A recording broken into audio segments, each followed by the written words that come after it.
নমস্কার শ্রোতা বন্ধুরা, সন্ধ্যায় গল্পের আসর ইউটিউব চ্যানেলে তোমাদের সবাইকে স্বাগত। আজকের গল্প তেজপাতা কলমে ঝুম্পা মণ্ডল। আজকাল অনলাইন হতে ইচ্ছে করে না তনিমার। ভীষণ কষ্ট পায় সে সুদীপ্তর ব্যবহারে। অনলাইন হলেই দেখে সুদীপ্তর পাশে সবুজ আলো জ্বলছে, অথচ তার সাথে কথা বলে না। এসব দেখে ভীষণ রাগ হয় তনিমার। না, নিজে থেকে বারবার হ্যাংলার মতো যেচে কথা বলে নিজেকে আর ছোট করতে চায় না সে। অথচ এই সুদীপ্তই একটা সময় তাকে অনলাইন দেখলেই মেসেজ করে করে পাগল করে দিত। ফেসবুকের একটা বিবাহ বন্ধন নামে অনলাইন ম্যারেজ গ্রুপে তনিমা নিজেকে অ্যাড করেছিল। আসলে পাত্রপাত্রী নির্বাচনের জন্য এই গ্রুপ। সিঙ্গেলরা এতে লাইফ পার্টনারের জন্য নিজেদের ছবি আর বায়োডাটা দিয়ে পোস্ট করতে পারে। অনেকে নিজের জন্য যোগ্য জীবনসঙ্গীও পেয়েছে এখান থেকে। তনিমার অ্যাড দেওয়ার কিছুদিন পরেই সুদীপ্ত তাকে অনলাইন দেখলে মেসেজ করতো, অনবরত কথা বলতে চাইতো। সুদীপ্তর মুখটা চেনা চেনা লাগলেও তনিমার সুদীপ্তকে বিশেষ পছন্দ হয়নি। ছবি দেখে তার মনের মতো মনে হয়নি একটু। কেমন যেন একটু বেশি স্মার্ট, বেশ হিরো হিরো ভাব। সত্যি বলতে কি প্লে বয় টাইপ, কিন্তু তনিমা নিজে ঘরোয়া সাধারণ বেশ সুন্দরী বলতে যা বোঝায় সে তেমন খুব একটা নয়। তাই নিজের মতো সাধারণ ঘরোয়া ছেলেকে বেশি পছন্দ করে। বাড়িতে অনেক দিন ধরে দেখাশোনা চললেও মনের মতো হয়নি বলে তনিমা শেষ পর্যন্ত বন্ধুর কথা শুনে এই গ্রুপে জয়েন করেছে। কিন্তু তাই বলে সুদীপ্ত বড্ড গায়ে পড়া, ইগনোর করলেও টুংটাং করে অনবরত মেসেজ পাঠায় সে।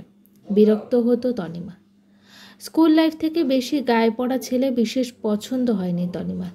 বরাবর সে রাগী অন্তর্মুখী টাইপের, এখানে তো শুধু টাইম কাটানোর জন্য নিজের অ্যাড দেয়নি সে। তাই তনিমা প্রথম প্রথম রিপ্লাই না দিলেও সুদীপ্ত ক্রমাগত হাই হ্যালো করে যেত। অবশেষে যেদিন সুদীপ্ত যখন লিখল, তেজপাতা তেজপাতা রাগ করো না, তুমি আমার লাইফলাইন ভুলে যেও না, নোটিফিকেশন দেখে মাথাটা যে জাস্ট গরম হয়ে গিয়েছিল তনিমা। কে এই ছেলেটা? তেজপাতা?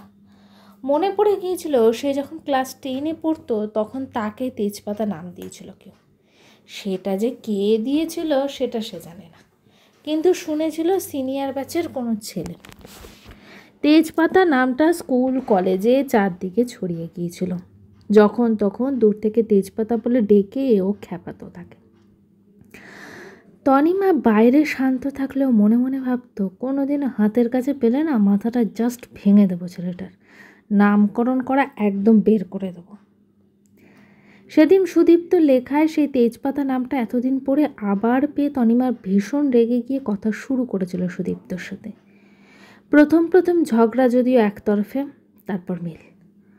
অবশেষে এই 3 মাসের মধ্যে টুকটাক কথা বলতে বলতে কখন যে সেই রাগ জল হয়ে গিয়ে সুদীপ্তকে বেশি পাত্তা দিয়ে তাকে মনের কোণে জায়গা দিয়ে ফেলেছিল সেটা সে নিজেও জানে না তনিমা। সুদীপ্তকে ছবি থেকে সে ঠিক যেমন ভেবেছিল তেমনটা কিন্তু মোটেই নয়। সুদীপ্ত যথেষ্ট মার্জিত, ভদ্র। তনিমাকে নাকি প্রথম দেখাতেই ভীষণ পছন্দ করে ফেলেছে বলেই তার সাথে কথা বলার জন্য এত ঘ্যান ঘ্যান করতো সে। শুনেছে সুদীপ্ত ব্যবসা করে, তাই সবসময় ব্যস্ত থাকে।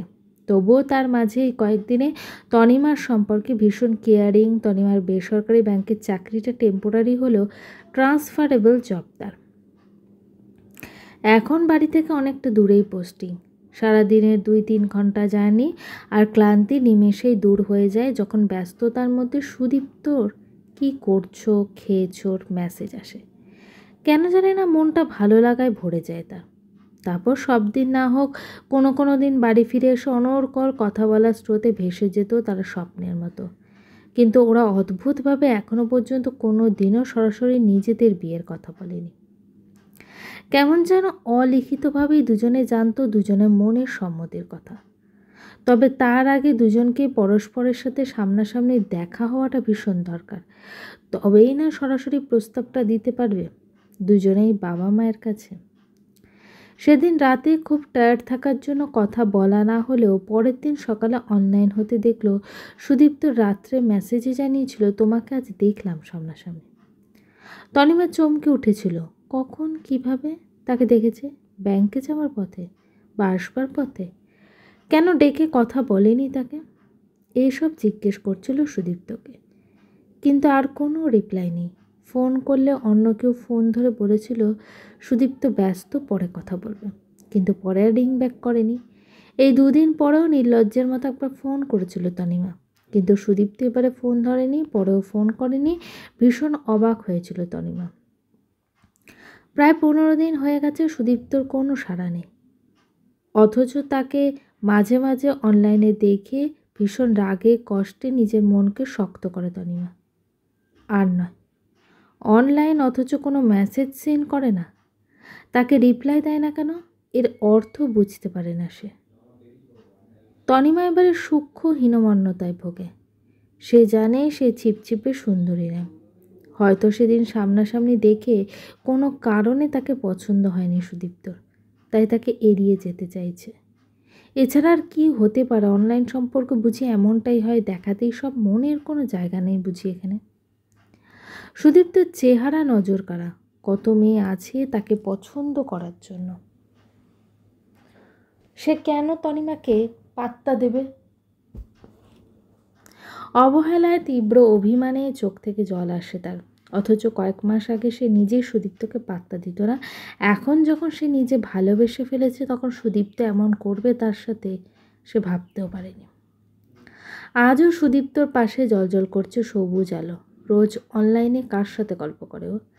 তার মানে এখন তনিমাকে বাদ দিয়ে অন্য কারোর সাথে তার মতো গল্প করছে। বুকের বাম দিকটা চিনচিন করে উঠল তার। অনেকবার যা তা লিখতে গিয়েও লিখল না তনিমা। কমিটমেন্ট করেনি বলেই বুঝি সুদীপ্ত এত সহজে এড়িয়ে যেতে পারল তাকে। আর সন্ধ্যে থেকে ইলশেগুড়ি বৃষ্টি। বাড়িতে বাবা মাও 2 দিনের জন্য পিসি বাড়ি গেছে কাজের মাসে থাকতে তার সাথে। আজ রাতে সে মাসিকে রাঁধতে দিল না, একটু দূরের একটা নামকরা রেস্টুরেন্ট থেকে অনলাইনে খাবার অর্ডার করে দিল। হঠাৎ একটা মেসেজে ভেসে উঠল অনলাইন স্ক্রিনে, কেমন আছো? ভীষণ রাগ হলো, মনের মধ্যে একটা আনন্দ কুলকুল করে উঠল তনিমার। ইচ্ছে হলেও কেন জানি না রাগ করে থাকতে পারছে না, এক তীব্র অভিমান বুক ঠেলে বেরিয়ে আসতে চাইছে যেন তার। ফের মেসেজ এলো, কী করছো? তনিমা কি লিখবে বুঝতে পারছিল না সে। এতদিনের কষ্টটা একসাথে অনেক কিছু বলতে ইচ্ছে করছিল, কিন্তু তবুও কোনো রেসপন্স করলো না সে। চুপচাপ বিছানায় গা এলিয়ে দিল। কেন এত কষ্ট পাচ্ছে সে? এতটাই ভালোবেসে ফেলেছে সুদীপ্তকে, নিজের মনকে বোঝাতে চেষ্টা করলো তনিমা। একটু পরে কলিং বেলের আওয়াজ শুনে দেওয়াল ঘড়ির দিকে তাকালো। তারপর টাকা দিয়ে মাস্ক পরে নিচে নেমে এলো সে। দরজা খুলে ডেলিভারি বয়কে টাকা দিয়ে অর্ডারের প্যাকেটটা নিল। ডেলিভারি বয়টির মুখে মাস্ক, মাথায় হেলমেট, চোখে চশমা। আগেও এসেছে মনে হয়। তনিমা মৃদু হাসল। টাকা দেওয়ার পরেও দাঁড়িয়ে আছে দেখে তনিমা বিরক্ত হয়ে জিজ্ঞাসার দৃষ্টিতে তাকাতেই ছেলেটা ঢোক গিলে বলতো, একটু জল খেতাম। এই সময় বাইরে ভীষণ জোরে ঝমঝমিয়ে বৃষ্টি নামলো। তনিমা একটু ভেবে ছেলেটাকে ডাইনিং হলে ওয়েট করে বৃষ্টি থামলেই যেতে বলল। তারপর মাসিকে চেঁচিয়ে বলল ছেলেটাকে জল দিয়ে একটু চা করতে। নিজের ঘরে পৌঁছে বিছানায় গা এলিয়ে দিল আবারও। কিছুক্ষণ পর সুদীপ্তর কথা মনে হতেই ফোন খুলে দেখলো সুদীপ্ত লিখেছে, ধন্যবাদ ম্যাম চা খেতে বলার জন্য। চমকে উঠল তনিমা। দৌড়ে বেরিয়ে এলো সে। দেখলো সোফায় হেলমেট আর মাস্ক খুলে বসে চা খাচ্ছে ছেলেটা। মুখে অবিন্যস্ত চাপ দাঁড়িয়ে মাসির সাথে হেসে হেসে কথা বলছে, যেন কতদিনের জানাশোনা। বুড়ো কুচকে ছেলেটার দিকে তাকালো অন্তরিমা। সুদীপ্তর ফোন এই ছেলেটার কাছে কীভাবে? ছেলেটা তনিমাকে দেখে ভীষণ দাঁড়িয়ে হাসলো। তনিমা ভীষণ অবাক হলো, ভীষণ চেনা লাগছে মুখটা। গম্ভীর হয়ে বলল, আপনি কে? মাসি এবার বিগলিত হয়ে বলল, আরে দিদিমণি, এনাকে চেনো না তুমি? এখানে সমস্ত কোভিড পেশেন্টের বাড়িতে রেস্টুরেন্ট থেকেই তো খাবার পৌঁছে দিয়ে আসে বিনা পয়সায়। আমাদের বাড়িতে যখন কোভিড হলো সেই সময়ও তো উনি ওনার কাজের ছেলেরা খাবার দিয়ে গেছে এসে, একটা পয়সাও নেয়নি। বলতে বলতে আবেগে মাসির চোখে জল চলে এলো। ছেলেটি মাসিকে বাধা দিতে গিয়েও মাথা নিচু করে রইল নিজের অযাচিত প্রশংসায়। তনিমা শ্রদ্ধার সাথে অথচ সন্দিগ্ধ দৃষ্টিতে চোখের মুখ শুকিয়ে যাওয়া গোফদারের জঙ্গল থেকে ছেলেটা মুখটা বোঝার চেষ্টা করল। অবশেষে বুঝতে পারল ছেলেটার চোখের চাউনি। ওই চোখ তনিমা ভুলবে না কখনো।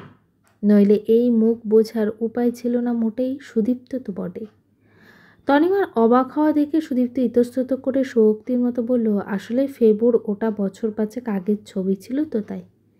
দুজন দুজনকে চিনতে পেরেছে দেখে মাসি ওখান থেকে রান্না করে চলে গেল। তনিমা এবার গম্ভীরভাবে বলল, ব্যাপারটা কি হঠাৎ এইভাবে? আরে না, তুমি ভুল বুঝছো, যোগাযোগ করতে পারিনি, কদিন জ্বরে বেহুশ ছিলাম যে।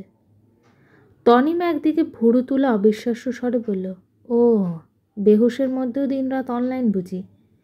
আমাদের তো অনলাইন থাকতেই হয়, যেহেতু অনলাইনে আমাদের খাবার অর্ডার নিতে হয়। অনলাইনে তো কোথায় কার বাড়ি থেকে কোভিডদের জন্য খাবার পাঠাতে হবে সব কিছুই তো আমাদের ডেলিভারি বয়রা করে। লোক কম থাকলে আমি নিজেও। আসলে এই কদিন ফোনটা ভাই হ্যান্ডেল করছিল, সব জায়গায় আমার ফোন নাম্বার দেওয়া ছিল তো তাই। ব্যাপারটা বুঝে তনিমা এবার একটু নরম হলো যেন। সুদীপ্তর প্রতি ভালোবাসার সাথে শ্রদ্ধা মিশে বুক থেকে তার কষ্টের পাথরটা ধীরে ধীরে নামতে শুরু করেছে। তবুও গম্ভীর স্বরে বলল, তা আজ হঠাৎ ডেলিভারি বয় সেজে এখানে? সুদীপ্ত দুদিকে মাথা নাড়িয়ে বলল, না না সেজে নয়, আমি এর আগেও একদিন এসছি, মনে পড়ছে, কিন্তু তুমি দেখলাম আমাকে চিনতেই পারলে না, তুমি আমার দিকে তাকালেই না ভালো করে। তনিমার মনে পড়লো এবারে, সেদিন এই এসছিল, ওই জন্যই সামনাসামনি দেখেছি বলেছিল সুদীপ্ত। খুব হাসি পেল তার, হাসি চেপে বলল, তা আমি খামোকা ডেলিভারি বয়ের দিকে তাকিয়ে থাকবোই বা কেন? হ্যাঁ তা ঠিক, তা আমি ভাবলাম হয়তো বর্তমানে আমাকে দেখলে তুমি পছন্দই করবে না, আমার ওই ছবিটাকে হয়তো তুমি বেশি পছন্দ করে ফেলেছো, ওটা বুঝতেই এসেছিলাম সেদিন, দেখলাম ঠিক তাই, চিনলেই না। ঠিকই আছে, চিনবই বা কীভাবে? তা বলতে অসুবিধা কী ছিল যে তুমিই সেই হাঁদারাম? না মানে প্রথমে ভেবেছিলাম চিনলো না যখন আমিও চিনবো না, কিন্তু থাকতে পারলাম কই। আজ আবার অনলাইন অর্ডার দেখে ভাবলাম নিজেই যাই আরেকবার ট্রাই করি যদি চিনতে পারো। তারপর এদিক ওদিক তাকিয়ে বলল, কাকু কাকিমা নেই? না নেই, তবে তুমি এমন ভূতের মতো মুখে জঙ্গল করে রেখেছো কেন? সময় কই, রেস্টুরেন্টের অর্ডার সামলে কোভিড পেশেন্টের হালকা পাতলা রান্না পৌঁছে দাও, নিজের দিকে তাকাবার একটু সময় নেই যে। তনিমা সুদীপ্তর দিকে প্রশংসার দৃষ্টিতে তাকিয়ে বলল, তাহলে আমার দোষটা কোথায়? জিভ কেটে সুদীপ্ত বলে, এ মা, তোমার দোষ দিইনি তো আমি জানি তো। এখন আমি রেস্টুরেন্টে ক্যাশিয়ারে বসে বসে ভুঁড়ি বানিয়েছি, সব দোষ তো আমারই। আগের মতো জিমে যাওয়ার তো আর সময় পাই না, এই দেখো না মাথার চুলও কমছে, তাই পছন্দ করবে কিনা তুমি? তনিমার অভিমানে গলা ধরে এলো, বলল, আমার পছন্দ নিয়ে তোমাকে ভাবতে কে বলেছে? তার আগে বলো, এসব কথা আমাকে আগে বলনি কেন? ভয়, স্রেফ ভয়। আসলে তুমি স্কুলে যা গুন্ডা ছিলে, ওরে বাবা, একটা ছেলেকে কলার ধরে টানতে টানতে মাঠে নিয়ে গিয়ে চড় মেরেছিলে, শুধু তোমার বান্ধবীকে সেক্সি বলেছিল বলে। তনিমা এবারে বিস্মিত চোখে তাকায় সুদীপ্তর দিকে, এসবে জানলো কী করে? সুদীপ্ত নিজের কান মুলে বলল, অবাক হচ্ছ? আরে ওই পাষণ্ডটা আমার বন্ধু ছিল, দেখো তনু আজ সব স্বীকার করতে এসেছি। এ কদিন মনের সাথে যুদ্ধ করছিলাম, অবশেষে ভাবলাম যাই হোক বলেই ফেলি। বলে একটু ভয়ের ভাব করে বলল, তোমার মনে পড়ে স্কুলে পড়তে তুমি 10 আর আমি তখন 12? ওই ঘটনার পর তোমার তেজপাতা নামটা আমিই দিয়েছিলাম। বলে একটু ভয়ে ভয়ে তাকালো তনিমার দিকে। কি, তুমি সেই? চোখ পাকিয়ে তাকালো তনিমা। সবাই একটু সরে গিয়ে সুদীপ্ত বলল, আরে আরে, দোষ স্বীকার করলে শাস্তি দিতে নেই যে, কতদিন বলতে গিয়েও কিচ্ছু বলিনি ভয়ে। শেষে তোমাকে এই গ্রুপে পেয়ে খুব খুশি হলাম, ভাবলাম দেখি না একটু, যদি বন্ধুত্ব করা যায়, তারপরে না হয়।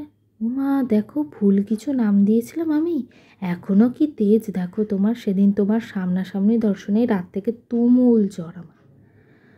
তনিমা মুচকি হেসে বলল, এই জন্যই তোমাকে বড্ড চেনা লাগতো। সুদীপ্ত বলল, আমি এতেই ধন্য যে তোমার চেনা চেনা লাগছে আমাকে। এই কয়েকদিন জ্বরে দুর্বল, চোখ মুখ বসে গেছে, কিন্তু প্রতিদিন বিছানায় শুয়ে শুয়ে কথাগুলো বলবো বলে প্রচুর ট্রেনিং নিয়েছি। আমাকে সামনাসামনি পছন্দ করার তো ব্যাপার আছে বলো। কদিনের রাগ কষ্টেই নিমেষে জল হয়ে গেল তনিমা। সুদীপ্ত এবার কাচুমাচু মুখে জিজ্ঞাসা করলো, ওই জিম করা সুদীপ্ত নয়, এই বর্তমান আলু থাসা আমিকে কি পছন্দ তোমার তেজপাতা? মানে আমার রেস্টুরেন্টের নামকরণ কি সার্থক হবে? তনিমা বুঝতে না পারলেও চকিতে তার মনে পড়লো যে সে রেস্টুরেন্ট থেকে খাবার আনায় অনলাইনে তার নামও তেজপাতা। এবার তনিমার চোখ ছাপিয়ে জল এলো, মুখে বলতে না পারলেও মনে মনে বলে উঠল, তোমার মতো ভালো মানুষকে যে না ভালোবাসে, থাকা যায় ভালো মানুষকে ভালো না বেসে?